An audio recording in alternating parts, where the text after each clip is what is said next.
Jadi memang tidak bisa kita pungkiri bahwa pajak ya itu merupakan sumber pendapatan negara yang paling besar untuk saat ini, karena kita sudah tidak lagi bisa mengandalkan pendapatan dari migas. Nah, terutama PPH, pajak penghasilan dan pajak pertambahan nilai itu memang memberikan proporsi yang paling besar dalam struktur penerimaan APBN kita. Tetapi jangan lupa bahwa fungsi pajak itu tidak hanya fungsi budgeter, dia juga menjalankan fungsi reguleren, fungsi redistribusi, dan fungsi demokrasi. Nah, itu yang perlu dikaji lebih dalam lagi ya. Apa fungsi reguleren itu?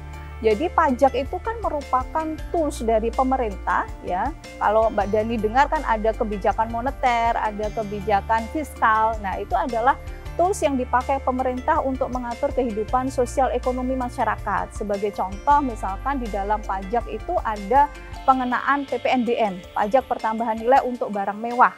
Nah, kenapa itu dikenakan? Itu untuk menekan ya konsumsi terhadap barang-barang mewah supaya apa? Tidak terjadi gap yang terlalu jauh di kalangan masyarakat. Nah, itu untuk fungsi regulerennya.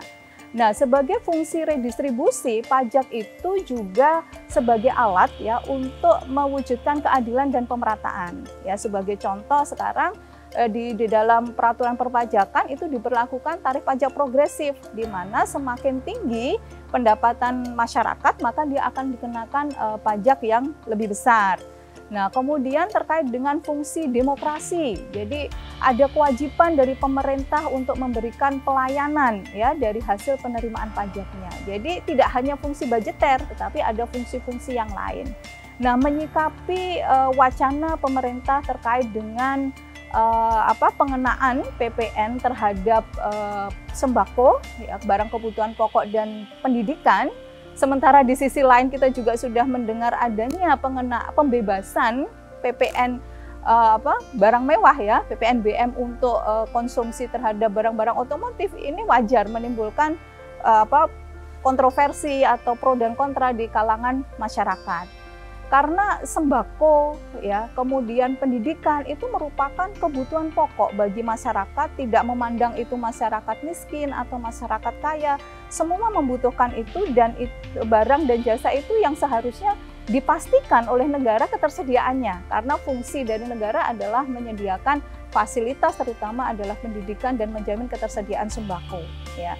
Nah, kalau ini diberikan dipajaki ya di PPN ya, diberikan menjadi objek PPN, pasti harganya akan naik ya. Kalau harga naik berarti akan mengurangi tingkat konsumsi masyarakat. Tetapi di sisi lain, pembebasan PPNBM itu akan semakin mendorong gitu kan konsumsi masyarakat terhadap barang mewah. Nah, jadi ini sesuatu yang kontroversi kan, yang satu yang kebutuhan pokok ditekan konsumsinya untuk dengan kenaikan PPN atau dengan pengenaan PPN ya, sementara di sisi barang mewahnya yang notabene yang mengkonsumsi adalah orang-orang kaya, justru dibebaskan PPNBM-nya yang itu kan mendongkrak tingkat konsumsinya. Nah, itu menurut saya jadi suatu hal yang wajar, itu menjadi kontroversi di masyarakat. Kemudian selain kita harus memperhatikan fungsi pajak, Mbak Dani, yang kedua yang harus kita perhatikan lagi adalah kalau kita kayak akademisi ya, kita sering menyatakan, kita sering memberikan wacana kepada mahasiswa bahwa prinsip pemungutan pajak ini yang didengungkan atau yang disampaikan oleh Bapak Adam Smith, Bapak Ekonomi Dunia, yang pertama itu adalah equality, jadi keadilan dan pemerataan ya. Nah, memang kalau kita bicara keadilan itu sifatnya memang subjektif ya, tetapi ada dua hal prinsip yang menurut saya bisa dipakai untuk mengukur apakah itu adil atau tidak. Itu yang pertama itu adalah benefit principle, dan yang kedua adalah ability principle. Jadi sesuatu itu dikatakan dia itu akan mewujudkan suatu keadilan kalau apabila pembayaran pajak itu memang bisa memberikan manfaat bagi masyarakat gitu ya.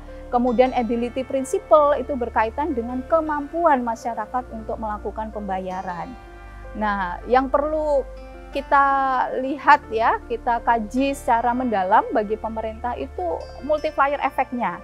Dari peningkatan PPN terhadap bahan sembako dan pendidikan itu pasti menjadikan biaya hidup kita akan semakin tinggi, ya kan?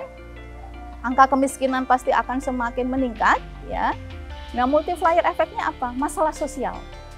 Ya, masalah sosial pasti akan dihadapi, ya, karena kebutuhan, ya, akhirnya bisa menimbulkan penjarahan, kejahatan, ya kan, perampasan dan sebagainya. Nah, mungkin untuk meningkatkan apa ya, memang di sisi lain kita juga harus nggak bisa menutup mata ya bagi bahwa pemerintah membutuhkan sumber pendanaan. Nah, mungkin bisa digali lagi gitu ya sumber-sumber pendanaan dari objek-objek ya yang itu tidak merupakan objek vital, kebutuhan vital bagi masyarakat.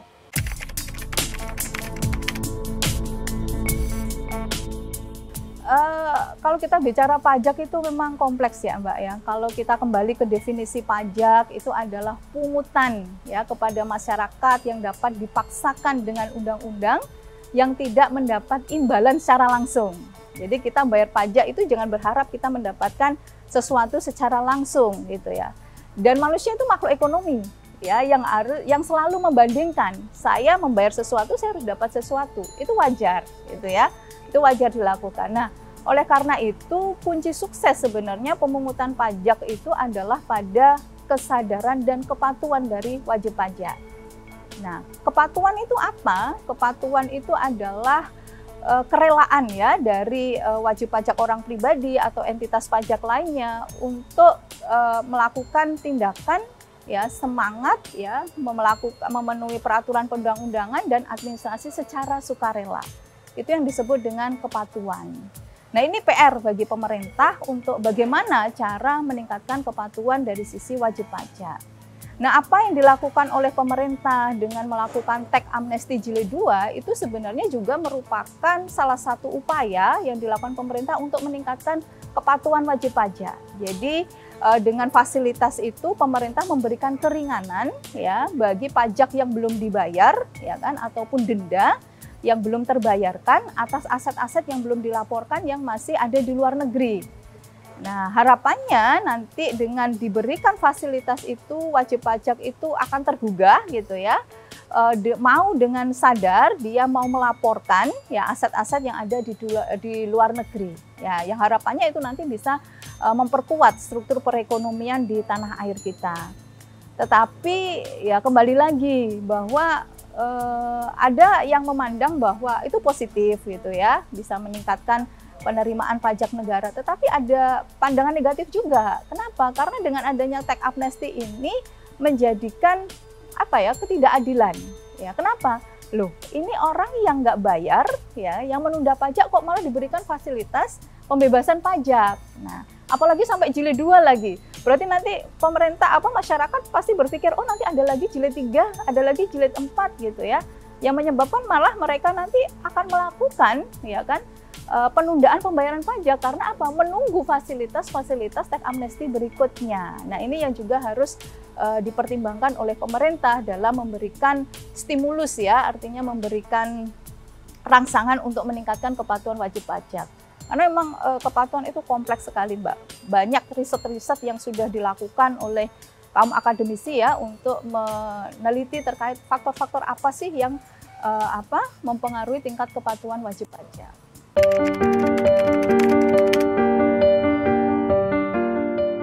Jadi kalau kita bicara tax ratio itu sebenarnya bisa merupakan indikator tingkat kepatuhan wajib pajak di suatu negara, Mbak. Ya, tadi sudah saya singgung ya di depan tadi mengenai kepatuhan. Nah, kepatuhan itu sebenarnya bentuknya macam-macam, Mbak Dani. Jadi ada yang voluntary compliance, ada enforcement compliance, ada creative compliance. Ya. Yang voluntary itu yang bagaimana? Voluntary itu adalah wajib pajak ya yang dia memiliki kesadaran penuh bahwa pajak itu adalah kebutuhan saya. Sebagai bagian dari suatu negara, maka saya berkewajiban untuk memberikan kontribusi kepada negara dalam bentuk pembayaran pajak untuk membiayai operasional pemerintah, ya itu voluntary. Kemudian kalau enforcement itu adalah wajib pajak yang patuh, tetapi dia kepatuhannya itu bukan karena kesadaran, karena kebutuhan, tetapi dia karena takut kena sanksi, dia takut karena ada denda, itu yang menyebabkan dia menjadi compliance ya. Kemudian yang tengah-tengah ini ada yang kita sebut dengan creative compliance. Jadi dia compliance tetapi terus saja berusaha mencari celah-celah di dalam peraturan perpajakan agar pajak terutangnya itu rendah. Jadi dia memanfaatkan kelemahan dari aturan perpajakan. Nah, tipe-tipe compliance ini yang harusnya disikapi oleh pemerintah. Jadi mungkin treatmentnya berbeda ya, bagi yang sudah voluntary, bagi yang enforcement, bagi yang kreatif itu stimulusnya atau treatmentnya harusnya berbeda-beda. Nah, dari hasil riset ya, itu banyak ya menyatakan bahwa kepatuhan itu dipengaruhi oleh demografi, dipengaruhi oleh budaya, dipengaruhi oleh probabilitas deteksi, dipengaruhi oleh keadilan, trust gitu ya, kemudian undang-undang perpajakan dan sebagainya. Banyak Mbak, kalau Mbak Dani baca di riset-riset akuntansi khususnya di bidang perpajakan itu banyak yang sudah meneliti tentang itu. Tetapi menurut saya pribadi yang bisa meningkatkan kepatuhan itu adalah trust, Mbak. Ya, kepercayaan, karena pajak itu adalah hubungan kontraktual jangka panjang antara wajib pajak dan pemerintah dengan fiskus ya. Kita saling membutuhkan ya, wajib pajak membutuhkan negara, negara juga membutuhkan wajib pajak. Jadi harus ada trust di antara kita berdua begitu ya. Nah, untuk mewujudkan trust itu ya kan, sebagai contoh begini, kalau kita sudah trust pada suatu produk ya Mbak ya, kita udah percaya ini produk ini bagus gitu, maka akan ada keinginan kita untuk berulang membeli produk itu tadi. Itu perumpamaan sederhananya seperti itu kalau ada tercipta trust. Nah, untuk menciptakan trust itu yang harus diwujudkan itu adalah keadilan, Mbak. Keadilan itu meliputi keadilan proseduralnya, bagaimana proses perumusan aturan perpajakan itu harus disajikan secara adil, transparan, akuntabel, prosesnya harus bisa diikuti oleh semua masyarakat gitu ya. Keadilan prosedural, kemudian keadilan distributif terkait dengan alokasi hasil penerimaan pajak itu harus merata di seluruh wilayah tanah air kita dan semua warga negara menikmati hak yang sama gitu ya. Kemudian yang ketiga adalah keadilan transaksional. Keadilan transaksi ini maksudnya setiap wajib pajak ini memperoleh pelayanan yang sama dari fiskus untuk memenuhi kewajiban perpajakannya. Nah, itu kalau kita bicara kepatuhan. Ya. Dan ada lagi yang menarik mungkin yang Mbak Dani sebagai kaum generasi muda kaitannya dengan kepatuhan itu adalah terutama pengetahuan. Nah, pengetahuan itu penting sekali ya untuk dipahamkan pada para calon wajib pajak potensial seperti Mbak Dani dan teman-teman UNESA yang lain. Nah, oleh karena itu DJP itu sudah ada Mbak program inklusi pajak. Jadi dia memasukkan materi perpajakan itu tidak hanya pada anak-anak ekonomi saja, tetapi itu diperkenalkan pada semua jurusan masuk MKDU.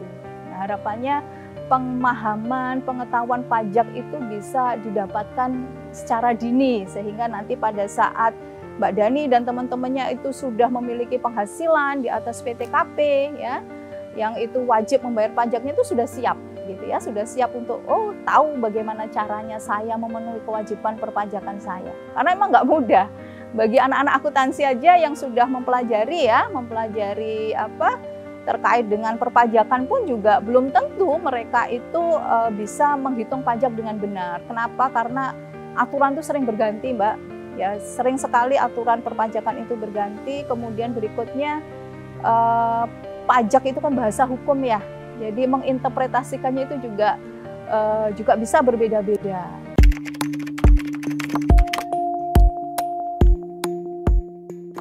Pandemi ini kan ya sudah memporak-porandakan perekonomian ya. Jadi banyak masyarakat yang mengalami dampaknya gitu. Tapi di sisi lain ternyata dengan adanya pandemi ini menyebabkan apa, Mbak?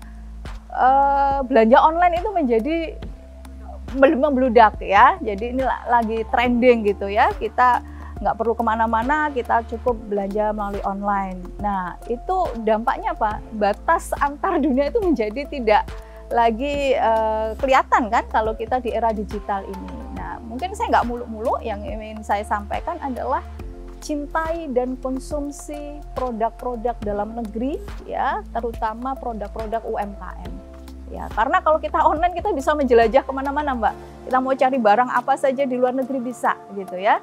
Nah, tetapi dengan kita mencintai dan mengkonsumsi produk dalam negeri itu nanti akan secara otomatis memproteksi gitu ya arus barang asing masuk ke negara kita. Nah, pada saat kita mengkonsumsi, pendapatan masyarakat kita, UMKM kita akan meningkat, ya kan? Pendapatan meningkat, pajak pun nanti juga akan meningkat, ya, dengan peningkatan pendapatan mereka. Kemudian disambut dengan pemerintah yang amanah dan berintegritas untuk mengalokasikan pajak, ya, negara kita akan maju. Negara kita akan bisa mewujudkan apapun yang kita inginkan karena duit ada dari penghasilan konsumsi produk dalam negeri itu aja. Itu aja Mbak, cintai dan konsumsi produk dalam negeri.